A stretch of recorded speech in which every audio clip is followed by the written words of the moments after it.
Hi everyone, welcome to another episode. WordPress dashboard পরিচিতির আজকের এই পর্বে আমরা সেটিং সেকশন নিয়ে বিস্তারিত আলোচনা করব। গত কয়েক পর্বে আমরা একদম হোম থেকে শুরু করে টুলস পর্যন্ত বিস্তারিত আলোচনা করছিলাম, খুঁটিনাটি বিষয়গুলো দেখেছিলাম। তো আজকের এই পর্বে আমরা সেটিং সেকশন নিয়ে বিস্তারিত আলোচনা করব। তো চলুন কথা না বাড়িয়ে আজকের পর্বটি শুরু করা যাক।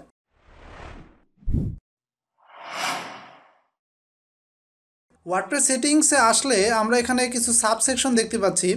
এর মধ্যে জেনারেল আছে, writing, reading, discussion, media, permalink, privacy. এর মধ্যে বেশি ব্যবহার করা হয় জেনারেল, রিডিং এবং পারমালিঙ্ক। এই তিনটা বেশি ব্যবহার করা হয় এবং অধিক গুরুত্বপূর্ণ সেটিংসের মধ্যে। আর বাকিগুলো গুরুত্বপূর্ণ বাট অতটা বেশি ব্যবহার করা হয় না। তো আজকে আমরা এই তিনটা নিয়ে বেশি আলোচনা করব। প্রথমে আমরা জেনারেল চলে গেলাম। আমরা যখন আমাদের ওয়ার্ডপ্রেস সাইট ইনস্টল করি আমাদের হোস্টিং সার্ভারে, তখন কিন্তু আমাদের সাইট টাইটেল দিতে হয়, ট্যাগলাইন দিতে হয়। এই এই যে সাইট টাইটেল এবং ট্যাগলাইন আমরা যখন ইনস্টল করার সময় দিই, এগুলো আমরা খুব সহজেই এই জেনারেল সেটিং থেকেই নিজের মতো এডিট করতে পারবো। এখানে আমরা সাইট টাইটেল দিতে পারবো, ট্যাগলাইন দিতে পারবো, এরপর আমাদের ওয়ার্ডপ্রেস যে অ্যাড্রেস এটাও এখান থেকে দিতে পারবো, সাইটের অ্যাড্রেস দিতে পারবো। তারপরে আমরা যখন ওয়ার্ডপ্রেস ইনস্টল করি তখন কিন্তু একটা অ্যাডমিনের ইমেল অ্যাড্রেস দেওয়া হয়। তো এইটাও আমরা এখান থেকে দিতে পারবো এডিট করে। তারপর আমরা মেম্বারশিপ হলো আমরা যখন এই ইউজার সেকশনটা নিয়ে বিস্তারিত আলোচনা করছিলাম, তখন তখন এই যে এখানে যে একটা লিস্ট দেখায়, এই লিস্ট কিসের লিস্ট? এই লিস্ট হলো আমরা যখন আমাদের ওয়ার্ডপ্রেস সাইটে কাউকে রেজিস্ট্রেশন করতে দেই, তখন কিন্তু যে রেজিস্ট্রেশন করে তার কিন্তু কিছু রোল থাকে, যে সে কি সাবস্ক্রাইবার না কন্ট্রিবিউটর না অথর না এডিটর, তারা কি এই পুরো লিস্টটাই এখানে থাকে। তো এটা আমরা কি করি, আমরা এই যে এখান থেকে খুব সহজেই এনেবল ডিজেবল করতে পারবো। যখন এটা এনেবল করে দিব তখন আমাদের ওয়েবসাইটে যে প্রথমে প্রবেশ করবে সে সাইন আপ করতে পারবে, তার ইমেল ইউজার নেমে পাসওয়ার্ড দিয়ে সাইন আপ করবে।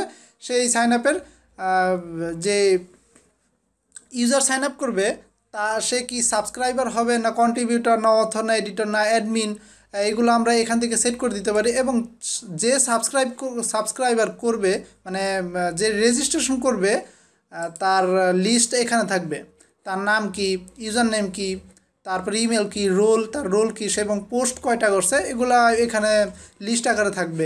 এবং আমরা এটা এডিট করতে পারবো, ভিউ করতে পারবো। এই ইউজার সেকশনটা নিয়ে আলাদা একটা পর্ব পাবলিশ করা আছে আমার চ্যানেলে, আপনি ডেসক্রিপশন বক্সে চেক করলেই পেয়ে যাবেন সেই টিউটোরিয়ালটি। এরপর আমরা এখানে টাইম জোন আমরা সেট করতে পারি। এটা ওয়ার্ডপ্রেসের ডিফল্ট টাইম জোন, এটা আমরা নিজের থেকে এডিট করতে পারি, কিন্তু এটা ওয়ার্ডপ্রেসে মেনটেনেন্স করে, সো আমরা এখানে ইউজ করার কোনো মানে হয় না। এরপর আমরা যদি সেভ চেঞ্জে ক্লিক করি তাহলে আমরা সেভ করে নিতে পারবো। এরপর আসে রাইটিংটা অত গুরুত্বপূর্ণ না, তারপর আছে রিডিংটা আমরা ব্যবহার করি। রিডিংটা অধিক গুরুত্বপূর্ণ। আমরা যখন আমাদের ওয়ার্ডপ্রেস সাইট ইনস্টল করি সর্বপ্রথম, তখন আমাদের ওয়েবসাইটে যখন কিছু পোস্ট পাবলিশ করি, সেই পোস্টগুলো কী করে ওয়ার্ডপ্রেস, সেই পোস্টগুলো লেটেস্ট পোস্ট আকারে হোম পেজে দেখিয়ে দেয়। তো আমরা যদি চাই আমাদের নিজেদের মতো আলাদা একটা হোম পেজ থাকবে এবং যে পোস্টগুলো করব সেগুলো আলাদাভাবে ব্লগ পেজে থাকবে।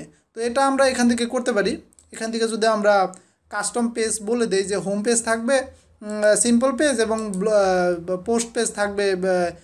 যদি এখানে ব্লগ পেজ তৈরি করি আমরা, এই যে পেজ সেকশন থেকে যদি অ্যাড নিউ ক্লিক করে আমরা ব্লগ পেজ তৈরি করি, তাহলে এখানে আমরা ব্লগ বলে দিতে পারবো। এবং আমাদের এই সেই ব্লগ পেজে কয়টা পোস্ট থাকবে এটাও আমরা এখান থেকে বলে দিতে পারবো। ডিফল্টভাবে 10 থাকে, আমরা 7 দিতে পারি, 8 দিতে পারি, আমাদের যত ইচ্ছা। এরপর আমরা এখানে সেভ চেঞ্জে ক্লিক করলে সেভ হয়ে যাবে।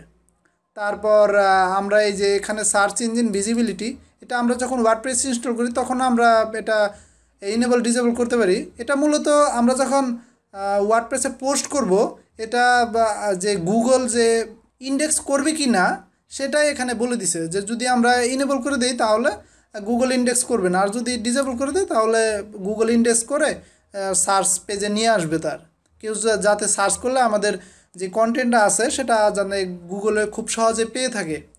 তো এর জন্য এটা ব্যবহার করে। এটা আমাদের কাজ না, এটা যারা এসইও নিয়ে কাজ করে, মার্কেটিং নিয়ে কাজ করে তাদের কাজ, ডিজিটাল মার্কেটার যাকে বলে। তারপর আমরা সেভ চেঞ্জে ক্লিক করে সেভ হয়ে যাবে। এরপর ডিসকাশন। তো ডিসকাশন হলো মানে আমাদের ওয়ার্ডপ্রেস সাইটে কমেন্ট, তারপরে পোস্ট, তারপরে পেজ, এগুলা মেনটেন্যান্স করার কাজে বেশি ব্যবহার করা হয়। যেমন এখানে লেখা আছে কি, attempt to notify any block link from the post, মানে হলো আমরা যখন একটা পোস্ট করব তখন ওই পোস্টে যদি ইন্টারনাল লিঙ্ক করে দেই।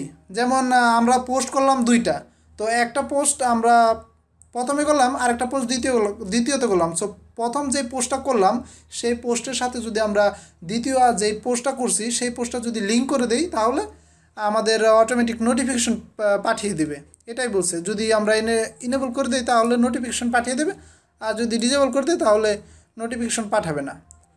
তারপরে যে allow people to submit comment on new post, comment আমরা অন অফ করতে পারি, ইনেবল ডিজেবল করতে পারি খুব সহজেই। তারপরে যে কমেন্টস সেটিং, এই কমেন্ট সেকশন হলো আমরা আমাদের পোস্টে কি কমেন্ট দেখাতে চাই কি দেখাতে চাই না, এটা এখান থেকে আমরা ইনেবল ডিজেবল করতে পারি। যেমন কমেন্ট যে করবে তার নাম কি থাকবে এবং ইমেল কি দিবে কি না, এটা এখানে বলে দিছে। মানে যে কমেন্ট করবে সে কি তার নাম এবং ইমেল দিবে কি দিবে না। যদি আমরা ইনেবল করে দেই তাহলে অবশ্যই তার নাম এবং ইমেল দিতে হবে। এই যে মাস্ট বলে দিছে, দিতেই হবে। আর না দিলে সে কমেন্ট করতে পারবে না। আর যদি ডিজেবল করে দেয় তাহলে এটা বাধ্যতামূলক না, সে দিতেও পারে নাও দিতে পারে, অবশ্যই তার পোস্ট কমেন্ট পাবলিশ হবে পোস্টে। তারপর এখানে বলে দিছে user must be register and long in two comment, মানে যে কমেন্ট করবে তার অবশ্যই রেজিস্টার করতে হবে কি না এটা বলে দিছে। আমরা যদি ইনেবল করে দিই তাহলে অবশ্যই কমেন্ট করার জন্য অবশ্যই তাকে রেজিস্ট্রেশন করতে হবে। তারপরে এখানে বলতেছে automatically close comment on post, মানে 14 দিনের মধ্যে কমেন্ট ক্লোজ হয়ে যাবে, এটাই বলে দিছে। মানে আমরা যদি ইনেবল করে দিই তাহলে 14 দিনের মধ্যে কমেন্ট ক্লোজ হয়ে যাবে, আর যদি ডিসেবল করে দিই তাহলে অটোমেটিক দিন বাড়তে থাকবে, এটা ক্লোজ হবে না। এটা মূলত কমেন্ট নিয়ে সেটিংটা, এটা বেশি ব্যবহার করা হয় না। তারপর কমেন্ট মডারেশন, এগুলো বেশি ব্যবহার করা হয় না। এটা অ্যাভাটার ইমেজ। এরপর আমরা চলে যাই পার্মালিঙ্কে। মিডিয়াও বেশি ব্যবহার করা হয় না, পার্মালিঙ্কটা অনেক ইম্পর্টেন্ট।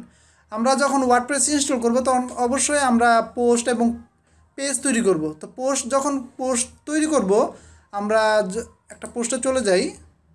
এই যে এই পোস্টটা যখন আমরা তৈরি করব, এখানে যদি আমরা কুইক এডিট দিই, কুইক এডিট দিলে, আচ্ছা সরি কুইক এডিট না, ক্যান্সেল করে দিলাম। আমরা যদি ভিউ করি, এই যে ভিউ করলাম, তাহলে এই যে একটু ইউআরএলের দিকে খেয়াল করেন। ইউআরএলে কী দেওয়া আছে, ইউআরএল কী দেওয়া আছে যে প্রথমে ওয়েবসাইটের নাম, যেহেতু আমি জ্যাম্প ইনস্টল করে লোকাল সার্ভার ইউজ করতেছি এই জন্য লোকাল হোস্ট দেওয়া আছে। তো এরপর কি ওয়েবসাইটের নাম প্রথমে, এরপর তারিখ দেওয়া আছে, কিন্তু সরি এই যে এরপর কিন্তু তারিখ দেওয়া আছে, তারপরে আমাদের পোস্টের টাইটেল দেওয়া আছে। তা আমরা অবশ্যই এটা যদি চেঞ্জ করতে চাই তাহলে আমাদের এই যে এখান থেকে এই সেটিংসের এখান থেকে পার্মালিঙ্কে চলে যেতে হবে। এরপর আমরা খুব সহজেই এই যে এটা চেঞ্জ করতে পারবো। এখানে বর্তমানে বাই ডিফল্টভাবে ডে এর নেম দেওয়া আছে, যেটা এই যে এখানে বলে দিছে ডে এবং টাইটেল নেম যাকে বলে। এরপর আমরা যদি চাই যে না পোস্ট নেম, যেটার মানে পোস্টের টাইটেলই শুধু হবে ওয়েবসাইটের পরে, ডোমেনের পরে, তখন আমরা এই যে এখান থেকে পোস্ট নেম দিয়ে যদি সেভ চেঞ্জ করি তাহলে এখানে সেট হয়ে যাবে। এখন পাচ্ছে না, আমরা যদি এটা আরেকবার যদি ভিউ করি তাহলে আমরা বুঝতে পারবো। এই যে এখান থেকে যদি আমরা ভিউ করলাম, এই যে এখন কিন্তু ওয়েবসাইটের নামের পরে কিন্তু টাইটেল এসে পড়েছে, যেটা আমরা কোথা থেকে সেট করেছি। এই যে পোস্ট নেম এখান থেকে সেট করে আমরা আপডেট দিয়েছি। আমরা যদি চাই যে আমাদের কাস্টম স্ট্রাকচার থাকবে, কাস্টম একটা ইউআরএল থাকবে, সেটা আমরা এখানে বলে দিতে পারবো। যে আমরা এই যে এখান থেকে যদি পোস্ট নেমের জায়গায় আমরা যদি বলি ব্লগ পোস্ট, এবং এটা যদি আমরা সেভ চেঞ্জ দেই তাহলে এখানে চলে আসবে। আমরা একটু রিলোড দিলাম। এরপর আবার যদি আমরা ভিউ করি, এই যে এখন এটা আসে নাই কারণ ইউআরএলটা পায় নাই। কিন্তু এই যে ইউআরএল এখানে কিন্তু ব্লগ পোস্ট ঠিকই চলে আসছে, যেটা আমরা কোথা থেকে দিয়েছিলাম, এই যে এখান থেকে দিয়েছিলাম, এখান থেকে আমরা দিয়েছিলাম। এটা স্পেসিফিক আমরা এই ব্লগ পোস্টের বদলে ইয়ার দিতে পারবো, এটা দিতে পারবো, ডে দিতে পারবো, আওয়ার দিতে পারবো, মিনিট দিতে পারবো, আমাদের যেটা ইচ্ছা সেটা দিতে পারবো। তবে বেস্ট হলো পোস্ট নেম, এটা এসইওর জন্য বেস্ট। এবং ওয়ার্ডপ্রেস বা যারা বড় বড় ডেভেলপার তারা এটাই সাজেস্ট করে। আপনি চেষ্টা করবেন এটাই দেওয়ার জন্য। এরপর আমরা সেভ চেঞ্জ দিয়ে দিব, এটা কেটে দেই। এরপর আবার যদি আমরা এটা ভিউ করি তাহলে আমাদের যে এই যে এটা রিলোড দিতে হবে, এটাও কেটে দেই। এরপর আমরা এখান থেকে রিলোড দিলাম, এই যে চলে আসছে কিন্তু ইউআরএলটা, ওয়েবসাইটের নামের পরে টাইটেলটা চলে আসছে।